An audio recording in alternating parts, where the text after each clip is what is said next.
Doge coin के बारे में करते हैं जी कुछ ज़रूरी बातों का डिस्कस आपके साथ, क्योंकि अभी डॉज कॉइन जिस दौर से गुजर रहा है तो ये दौर है जी बहुत ही ज़्यादा इम्पॉर्टेंट, क्योंकि अभी प्राइस कंसोलिडेट हो रहा है, प्राइस नीचे जाने की कोशिश कर रहा है, लेकिन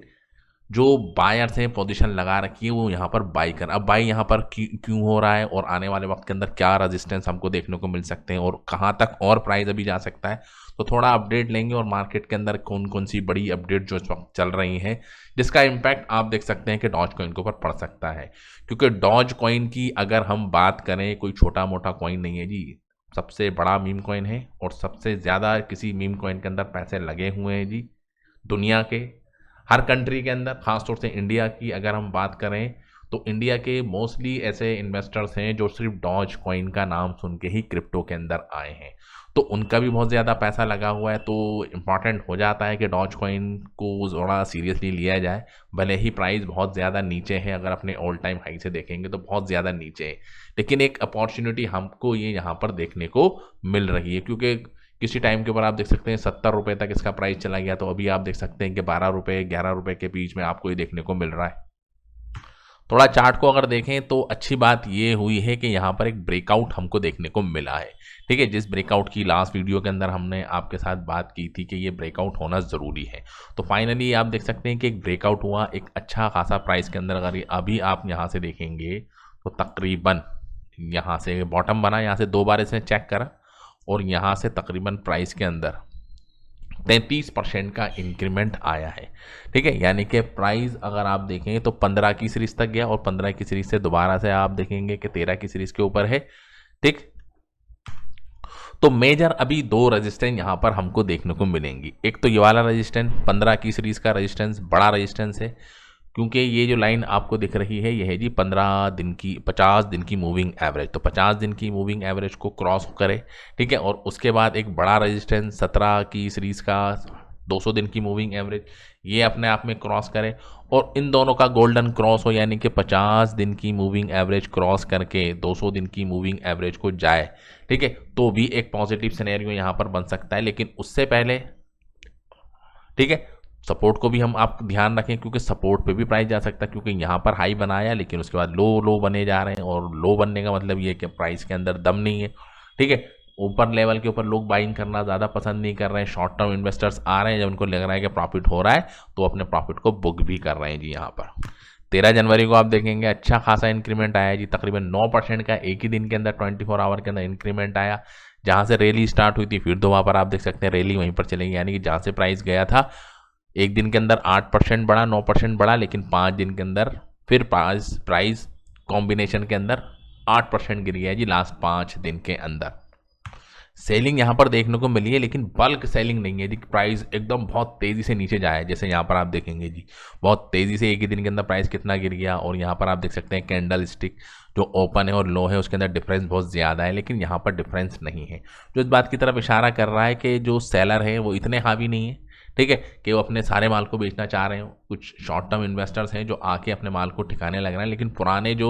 इन्वेस्टर्स हैं उन्होंने बाइंग करके यहाँ पर अपनी पोजीशन को और भी ज़्यादा मजबूत कर लिया है। और प्राइस ये आप देख सकते हैं कंसोलिडेट ही तो हो रहा है। यहाँ से आप देखिए जी 21 नवंबर 2025 से प्राइस कंसोलिडेट हो रहा है, यानी कि यहीं के ऊपर ये रेंज के अंदर बाउंड पे यहाँ पर आप देख सकते हैं buying selling buying selling buying selling हो रही है।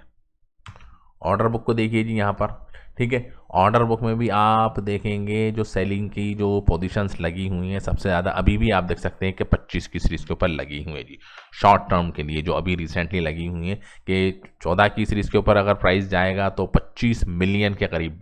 फाइनेंस के ऊपर डॉज कॉइन सेल हो जाएंगे, यानी कि रेजिस्टेंस है जी 14 की सीरीज़ के ऊपर। ठीक है, वहीं अगर आप देख सकते हैं कि सपोर्ट को भी तो आपको देखना है कि अगर 14 की सीरीज़ पर सेलिंग होगी तो प्राइस नीचे भी जाएगा, और प्राइस आप देख सकते हैं 13 की सीरीज़ पर 52 मिलियन के आप देख सकते हैं कि यहाँ पर बाइंग ऑर्डर लगे हुए हैं, यानी कि सपोर्ट भी बनी हुई है जी, यानी कि प्राइस ज़्यादा नीचे नहीं जाएगा। 13 की सीरीज़ पर आन के प्राइस रुक जाएगा, क्योंकि यहाँ पर अगर बहुत ज़्यादा नीचे सेल होता है जी प्राइस जाता है तो 13 की सीरीज़ पर अच्छे खासे बाइंग के ऑर्डर लगे हुए हैं, तो प्राइस को सपोर्ट कर लेंगे नहीं नीचे जाने से। और एक मार्केट में बुलिश न्यूज़ भी चल रही है कि US senate bill could unlock institutional flood gate for the XRP Solana and Doge coin, क्योंकि क्रिप्टो मार्केट क्रिप्टो का जो बिल है वो आप देख सकते हैं कि कभी भी यहाँ पर अप्रूवल उसको मिल सकता है। जब उसको अप्रूवल मिलेगा तो XRP को भी फ़ायदा होगा, सोलाना को भी फ़ायदा होगा और डॉज कॉइन को भी फ़ायदा। जैसे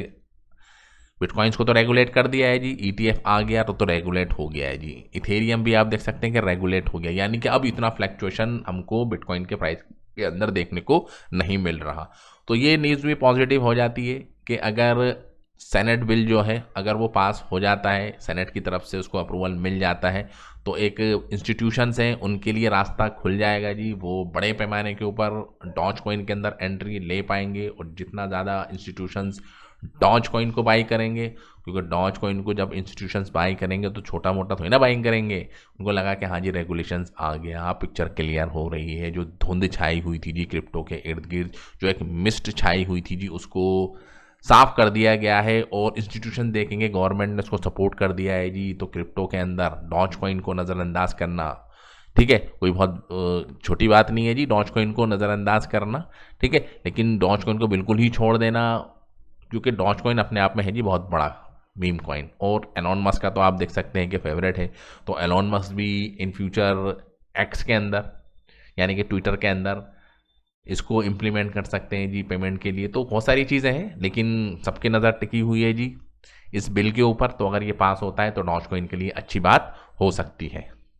तो ये सब चीज़ें हैं जो आपको थोड़ा ध्यान भी रखनी है, सारी चीज़ों को आपको लेके चलना है, न्यूज़ के ऊपर भी नज़र बना के रखनी है, क्या पॉजिटिव न्यूज़ मार्केट के अंदर आ रही है जी, इंटरेस्ट रेट्स कम हो रहा है नहीं हो रहा, ठीक है, और जो डेटा निकल कर सामने आते हैं जी अमेरिका की तरफ, तो सबका कॉम्बिनेशन हमको देखने को मिलता है जी क्रिप्टो में। और डॉज कॉइन का प्राइस डिपेंड करेगा जी पूरी क्रिप्टो की जो मैक्रो जो क्रिप्टो हैं उनके अंदर किस तरीके से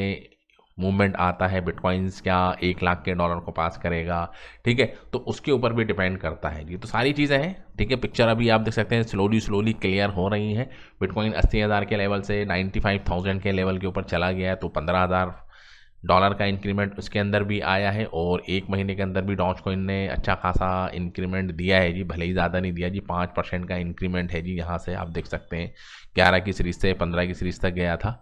ठीक है। तो पॉजिटिव सिनेरियो बना हुआ है जी डॉज कॉइन के लिए। तो thank you very much for this video. जय हिंद।